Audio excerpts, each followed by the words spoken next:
Hey guys, I'm gonna give you guys my review of the Taurus TX-22 Competition after 13,237 documented rounds since I bought this in May 2022, about 10 months ago. So I haven't had very long. I've shot the heck out of it, and I've got a pretty good feel for it and sorted through the issues. So I'll go through some of those things, and maybe it'll help you with yours or a decision to get one or not. The nice things about this pistol, it shoots really well, and it's fun as heck. 16 rounds. You can get the 5-round extenders or 9-round extenders through Galloway, and it's just fun to shoot cheap ammo and plink. It's accurate, and once you get the issue sorted out, it feeds pretty well. It shoots cheap Walmart ammo, which is what I use. Shoots mini mags, and it's again just a heck of a lot of fun. The other things that I like about it, the Holosun optic that I have works really well, holds zero, not the most expensive thing out there, not the cheapest one, but it's solid. No issues whatsoever, except for this battery screw backing out. And I actually lost that battery screw. But Holosun's great, called them up, they sent me a new one. If you look closely, you can see after I Loctited this one back on, I put a metallic Sharpie mark on it across the screw so I can see if it's starting to back out after I shoot it. So that's a little tip. And of course, since I Loctited it, it hasn't backed out. So the optic is great since it's mounted to the barrel itself and not the slide. It doesn't move near as much when you're shooting it. Makes maintaining target, the dot on target, very easy. Makes it easy to shoot fast and accurately. So it's kind of a neat design the way they approach this. So it's kind of like the Ruger type, Ruger Mark IV type firearms where they get a lot of accuracy because the optic is mounted to the part that matters, which is the barrel. And so no matter what the slide does, this optic, once you zero it to the barrel, it stays zeroed to the barrel. It's not on something else that can move. And then of course it's not reciprocating itself aside from the accuracy part right there, just it moving around while this thing's going back and forth. It just, again, makes it easy to maintain that on target. So I love this setup. It is fun. The ergonomics are great. The reason I got this vice the 6 Hour P322, which is a very good 22 rimfire, is because I couldn't get the P322, and the grip on the 322 is like kid-sized, and I wanted a regular full-size grip that I could practice with. So I could practice with this firearm instead of shooting 9mm all day on my 6 Hour P320. I found this grip, even the trigger. I don't want to say you guys will hate it if I say it's like a 320. It's not, but it is a good surrogate for training on a full-size 9mm. Just the grip, the muscle memory, the trigger, this size and the feel is good. It's just right for me to practice when I don't want to shoot my 9mm. But everything I practice with on here is what I do on my 9mm for just how I get around the gun, my grip, and how I shoot. So this is good training, good practice at low cost for ammunition. The stock trigger, it is actually really good. So there's nothing in there. So for the trigger pull, there is a long take up, and a lot of people talk about that, and I initially didn't like it either. So there's that long take up, but once you get past that take up, you get to the break, and it's maybe a little bit gritty, but you know what? Very clean break. And now watch this. For the reset, here's the reset. Don't move it very much at all, and then here's the So very, very competition-like, I'll say. There's the reset, and there you go. I mean, it doesn't get much better than that, I don't think. You really can't tweak it much better than that. And then, you know, the full take-up though, that's that full take-up right there. That's kind of a lot of travel. Once you get past that, you're good. There are aftermarket triggers you can get that are pretty pricey, tandem cross and others. But you know, when you're shooting it fast, unless you're taking your trigger finger off all the time, every single shot, which to me is kind of against the fun factor of shooting quickly, a lot of rounds. Yeah, if you let your finger off all the way and then get back on it, yeah, you got to go through that big travel. But if you're just shooting it, that short reset is great. It works. I love it. So those are, and this gun is accurate. I'm shooting 8-inch, 4-inch steel gongs at 50 yards. You know, when I'm shooting it quickly, you know, about 70% of the time, and then at 25 yards, it's virtually every round. You can't miss. Not with this red dot. And the fact it's mounted to and bore sighted to this barrel. So wherever you put this, you know the barrel's pointed at the same spot. Those are the good things. The cons. The overall fit and finish and quality of this firearm is terrible. If you look at, I mean, just right out of the box, the first thing I noticed is, in fact, you can see it right there. You can look at the gap between the slide and the lower, and you can see the table through that gap. And it's been that way ever since I got it. I sent it back to Taurus because of that, and to have them check it, and for some failure to feed problems, and they sent it right back. They basically shot it, said it was fine, and sent it right back, and really didn't do anything to it. So that's the first thing. And so this slide, then you go, wow, that's a pretty big gap, and then you start playing around with this, and you go, yeah, it's not the tightest tolerances out in the firearm world. So, you know, then that kind of gets you starting to look at other things like, you know, is this safety kind of loose and wobbly? Yeah, there is some play. What about the trigger? You know, side to side. Oh yeah, there's all kinds of wobble side to side. That might be a good reason to go with an aftermarket solution of some kind. But this guy feels really cheap, really cheap. But I didn't have any problems with it through all of the shooting that I have done. This rear sight, absolute garbage. It's just a cheap piece of plastic. There's 2 screws that adjust the windage and the elevation.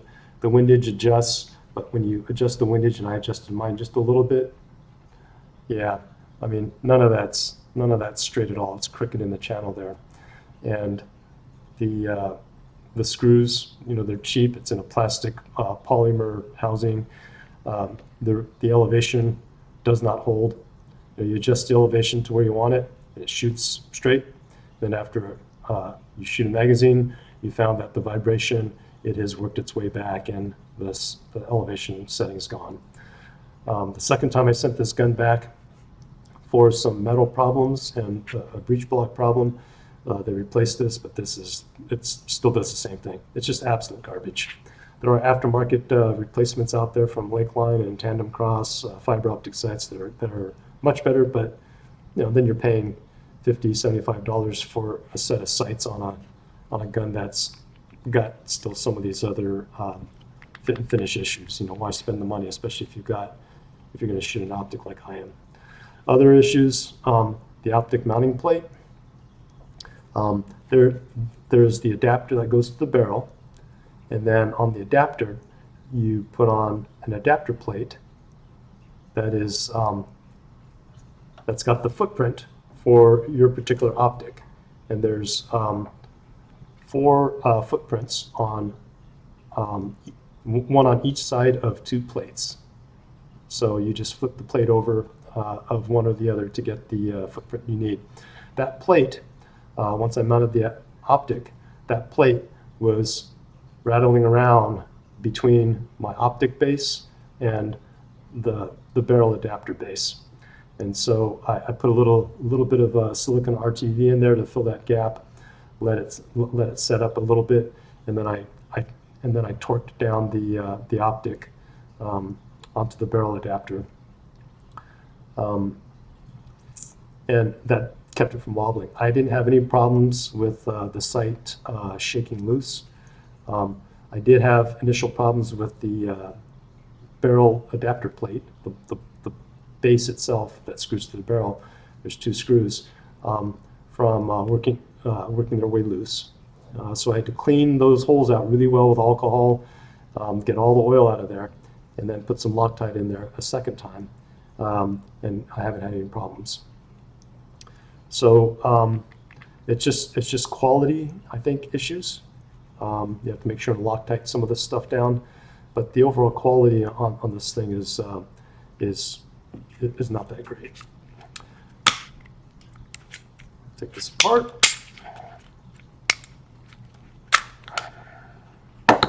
Go over some of the components. So after 13,237 rounds through this thing, we'll start with the business end, the barrel.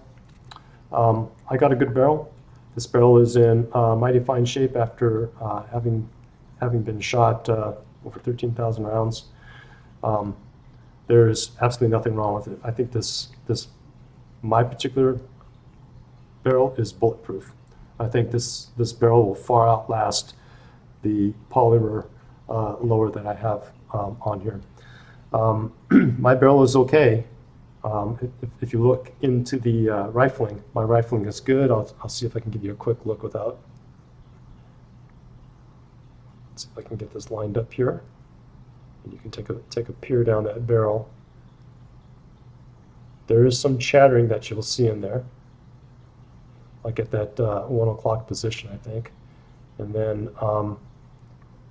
otherwise, if you look in there, there's some good views. Mine is actually pretty good. And again, you can see some of the chattering from the manufacturing process, and that's normal to an extent. So I think the amount that you see in here is normal or really good compared to what a lot of other people are experiencing, even with the new production barrels. The breech face, if you will, is fine, and the feed ramp is good. I polished the feed ramp a little bit. That didn't do anything, I don't think, but it makes it easier to clean. And I polished this face a little bit, which makes that also easier to clean once you're done shooting. I polished it with Flitz polish on a Dremel moto tool with a cloth buffer polishing tip for fine jewelry and things like that. Very easy to do. So I can't think of anything else to say about this barrel. Again, I think I'm one of the lucky ones, and that's one of the cons with this gun. I think it's hit or miss with what you're going to get, and I just happen to get lucky. Okay, the rest of the slide. This slide had to go in to Taurus for service. The turnaround time was about 2.5 weeks, which was really, really fast, I thought. And the customer service rep was very understanding and accommodating. They sent an RMA and a shipping slip, packed it up, took it to FedEx, and off it went. I sent it in because this block here, I call it the breech block, was loose.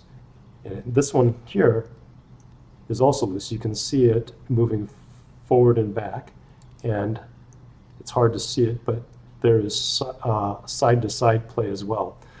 That is what I sent it in for at 11,000 rounds.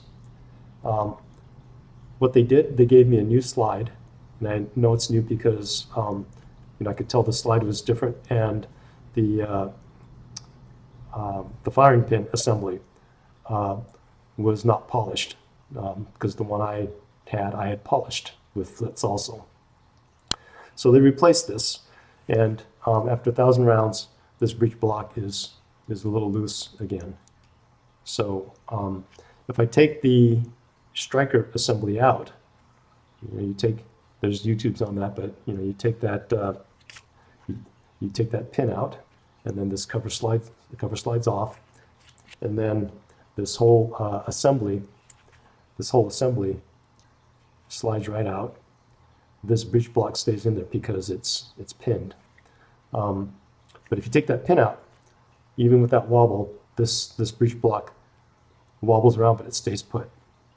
So anyway, that's something I noticed with this.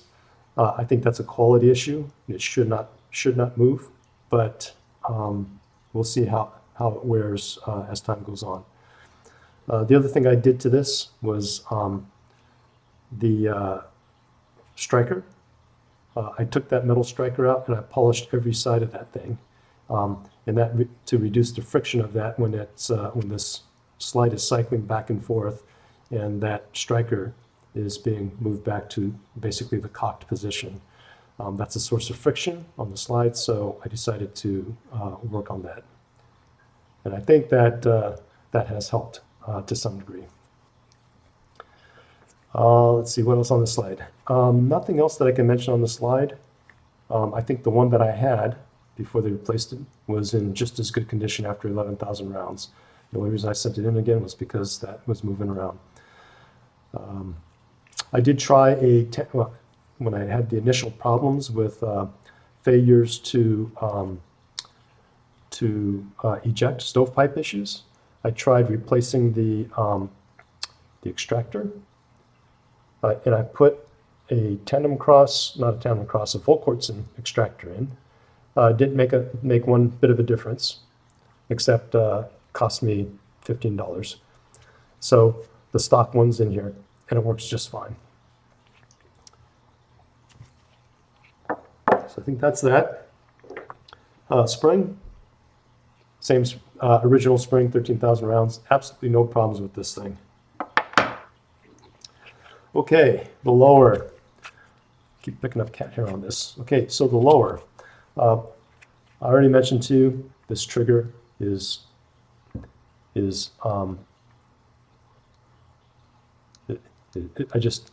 just feels cheap. It wobbles side to side, and I just don't like it. I'm not used to that. The Sig Sauer I have and Ruger are not like that at all. But it functions. The things that problems I've had with this, and the second reason it went back the second time was this piece right here had a longitudinal crack through the metal. So if you have one or are going to get one, I highly recommend you check these metal pieces here to make sure that there are no cracks. Sorry, it was this piece right here that had the longitudinal crack through the metal. That's just a metallurgy and a production problem. It was firing fine, but when I saw it and I had the problem with the breech block, I decided, it's time to address this. And it was very visible along this this back portion here.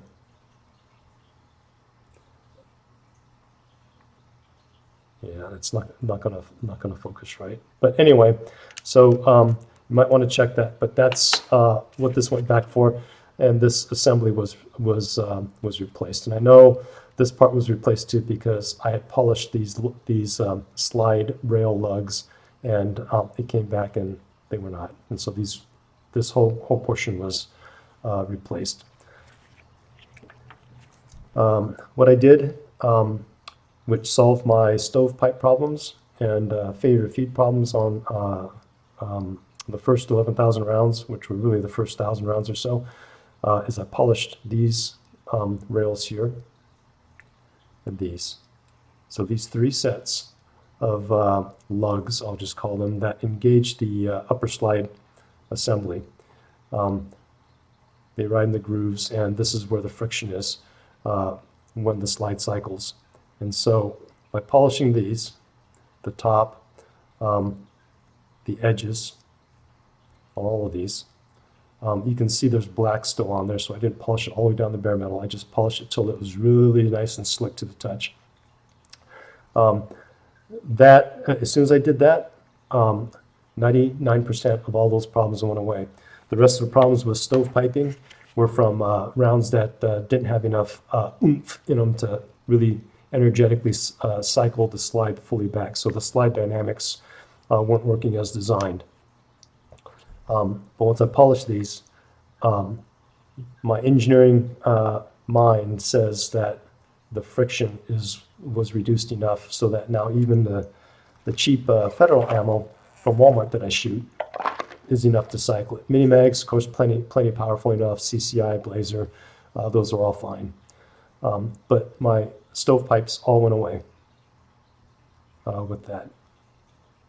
So other things with this lower. So after 13,000 rounds, the other thing I noticed is these front edges right here are not squared off anymore.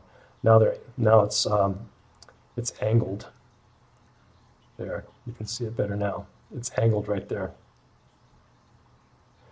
instead of squared off. And then down here, this edge right here too, that front edge of this little kind of step in the frame is worn down. So there's some wear going on here from a portion, component in the upper slide. I'm not sure what, but I'm gonna keep an eye on that. Let's see, give you a better look, and it even looks a little chewed up right down in there.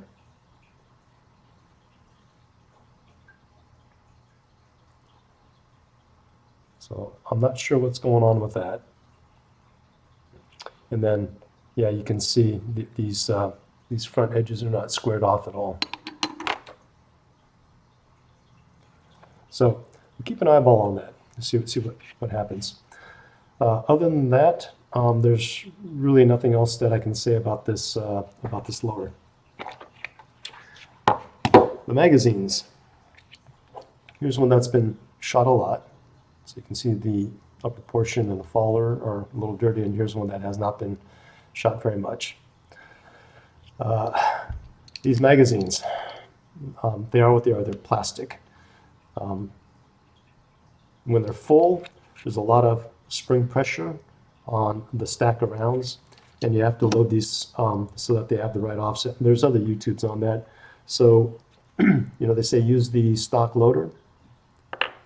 Some people buy the thumb saver. This one's made by Lakeline. I don't use it anymore. I'll explain why in a minute. But hold the follower down as you load it. But if you go too far and it's loose, when you slide that round in, it's just kind of rattling around.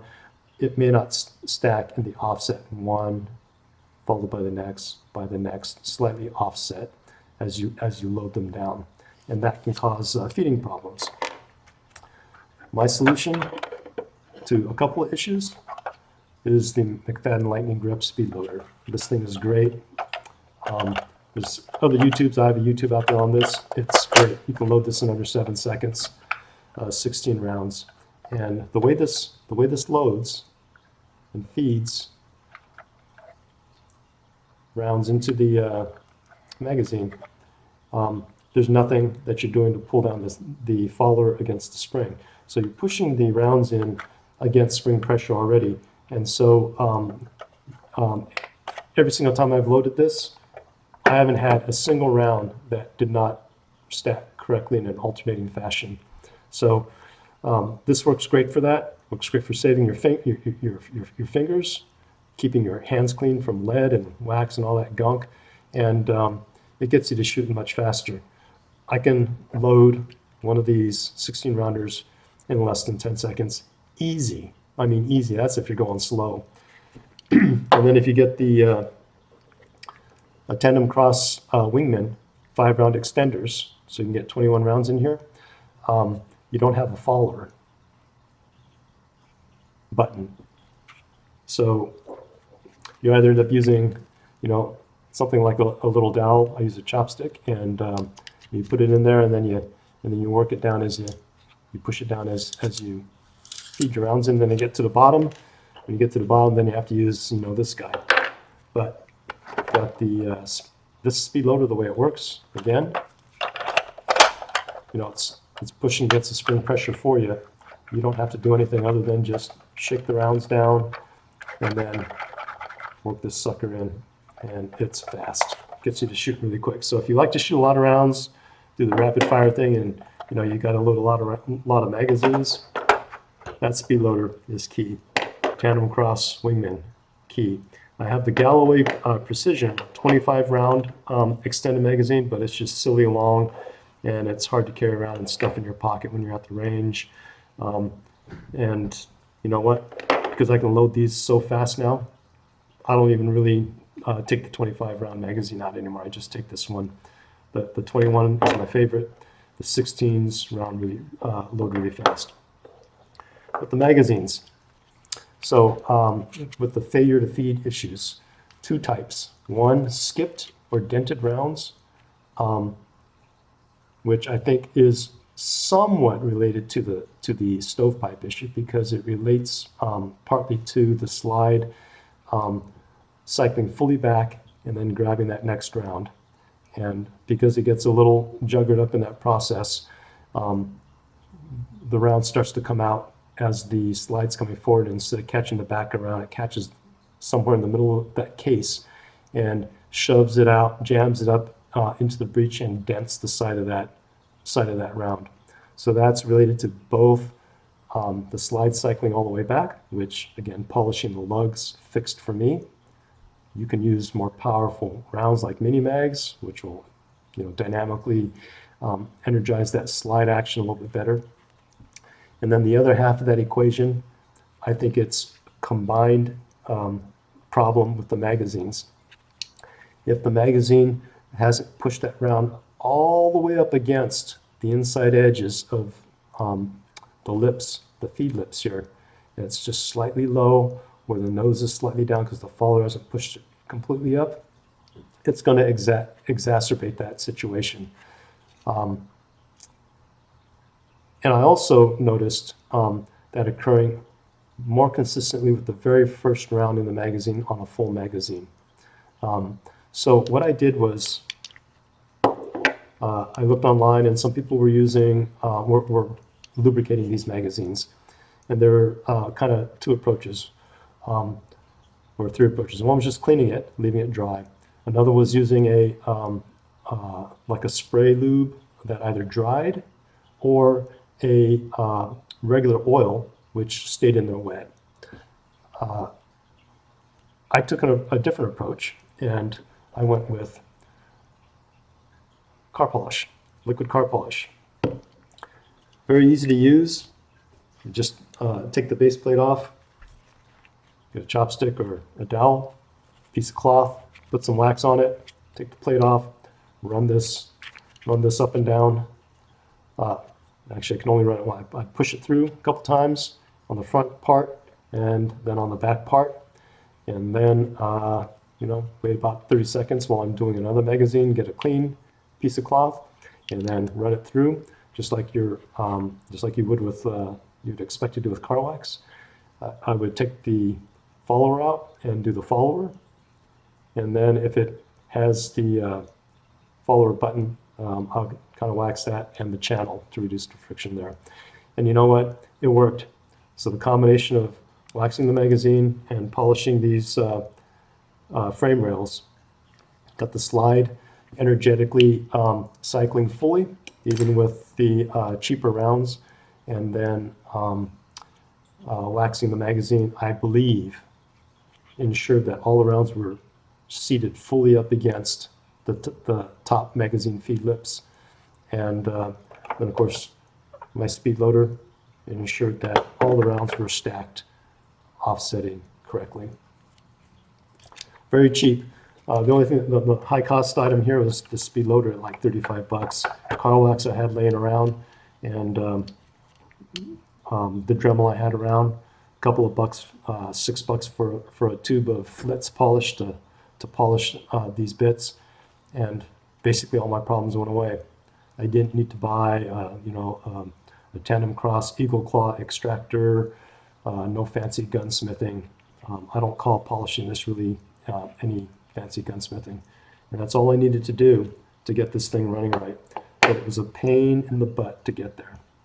And then, of course, the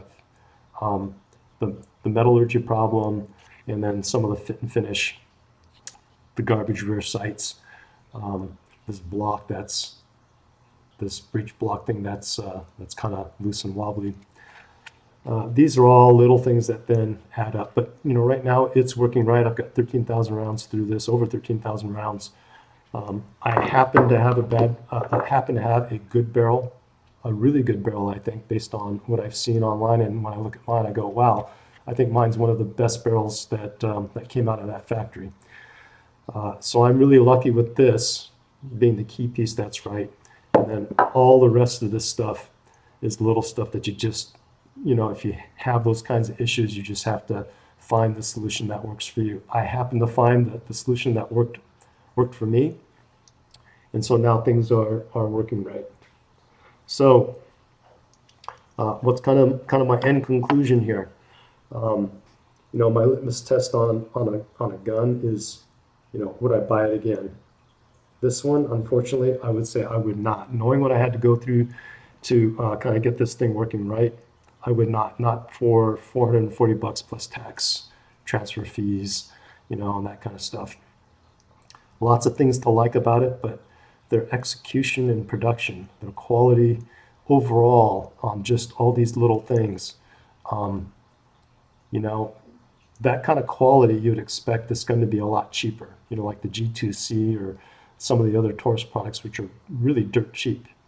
But this guy at 440 bucks, probably 450 now this year, why suffer through those issues when you can get a Ruger Mark IV, a Buck Mark, or a Victory, or some of the other choices, even Beretta, Glock, they all have 22s out there.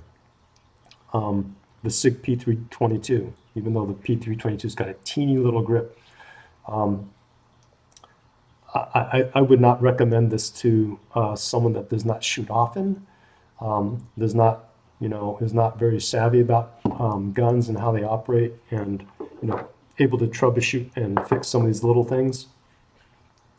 If you're kind of the just starting out and just would like something small to shoot, I would recommend something different, not at this price point.